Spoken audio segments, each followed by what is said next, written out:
Sasa mimi nimeshangaa sana.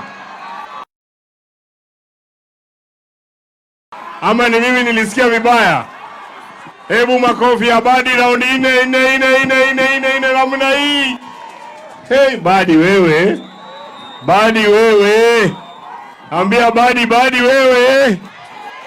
Badi wewe. Huyu mheshimiwa Badi ni rafiki yangu sana.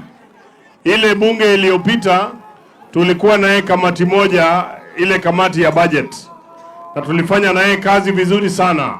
Alikuwa na mimi nimegundua kwa nini anarudi raundi ya 3 hata anaenda ya 4. Ni kwa sababu ni mtu ya bidii sana. Akiwa kwa hakika kamati, akiwa bunge, kila mahali anafikiria mambo ya nyumbani. Si ni kweli? Na akaniambia yeye kama si wa mama wa Jomvu kumshikilia angeweza kuenda hata kuwa mjumbe. Ni ukweli? Alishikiliwa na mama. Kwanza aliniambia bibi alikuwa kutoka hapa. Si ni kweli? Ni wa hii constituency. Akamshikilia na kashikiliwa na wamama wengine. Wamama wale wameshikilia Jomvu, wameshikilia Badi. Nione namna hii. Nione namna hii. Asante sana. Wale wanijui, mimi naitwa Mheshimiwa Mark Nyamita, mjumbe kutoka Uriri kule Migori. Sisi tumekuja hapa. Sisi hata nimeona watu wangu wengine wako kule nyuma pia. Sisi tumekuja hapa kwa sababu hapa Jomvu ni Kenya. Si ni kweli? Na sisi tunaamini kuwa sehemu zote za Kenya lazima zipate maendeleo kulingana na ile ushuru ambao wanatoa. Si ni kweli?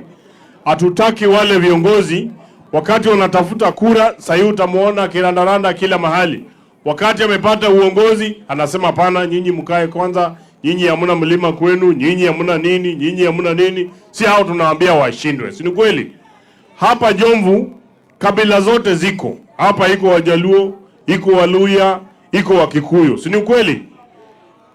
Sisi tunataka kuambia mtu mmoja asije akagonganisha nchi yote. Asije akagonganisha jamii yake kwa makosa yake mtu mmoja. Ule mtu sisi tuko na yeye shida alikuwa ni Rigathi Gachagua.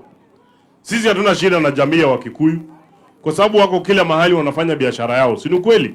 Na ni watu wa kufanya bidii. Kwa hivyo asije akagonganisha jamii yake na Wakenya wengine. Sisi tunasema huyo ndo tunataka kumtoa atoke akwende nyumbani. Wangapi wanasema kwende kabisa.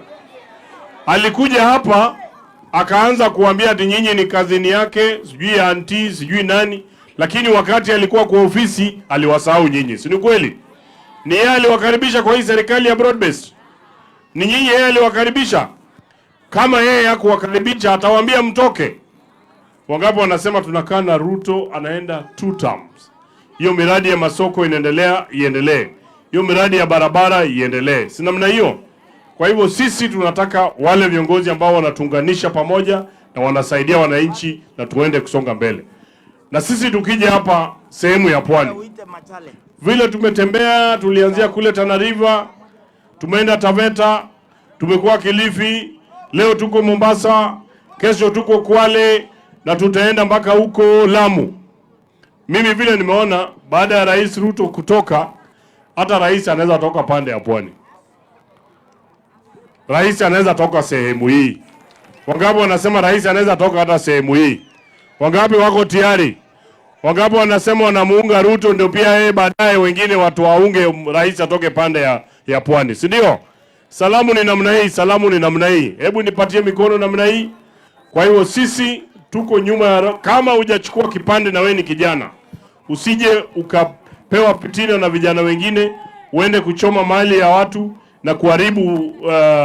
na kuharibu barabara na kuvunja kwa police station. Wewe chukua ile vita, tunaenda kuwa naye ni kwa silaha na ni kwa ballot. Kwa hiyo mambo yote mimi nataka kumpatia huyu mheshimiwa Badi Twalib, hata mimi nitamzindikisha na shilingi 50,000. Haya, tumpigie makofi sana. Namwambia vile amesema juu ya Gachagua atoka kule Madhira, lakini tumwambia watu wa Jomvu vile afyatuka tutamtoa Madhira tumpeleke Mathare. Nipigieni makofi kwa kufyatuka kwake. Kwa hivyo hivi sasa namwita ndugu yangu Viva Machele, na juzi antoka